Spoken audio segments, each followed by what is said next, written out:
জান্নাতির মা আছে, বাবা আছে। জান্নাতির বয়স হয়ে গেছে কিন্তু এখনও বিয়ে হচ্ছে না। কারণ জান্নাতির বাবা রিক্সা চালায়, তো একদিন গেলে 2 দিন যায় না, এভাবেই সংসার চলে। তো জান্নাতির মা জান্নাতির বাবাকে অনেক বুঝিয়েছেন যে ঘরে মেয়ে আছে, তাকে বিয়ে দিতে হবে, টাকা পয়সা দরকার। কিন্তু জান্নাতির বাবা সেটা বোঝে না। তার মন চেলে তিনি রাস্তায় গাড়ি চালাতে বের হয়, না মন চালে যায় না। তো এভাবে টুকটাক করে দিন আনে দিন খায় জান্নাতিরা।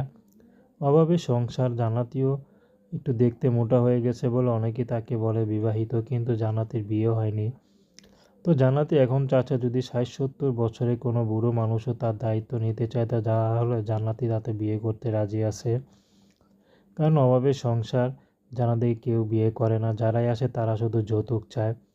তো জান্নাতি বেশি পড়াশোনা করেনি। তো জান্নাতির সাথে ব্যক্তিগত কথা হয়েছিল অফ দ্য ক্যামেরায়। তো জান্নাতি বলেছিল তার পড়াশোনার খুব ইচ্ছা ছিল, কিন্তু বাবা তাকে পড়তে দেয়নি।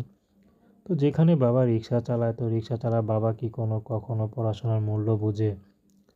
তো এখন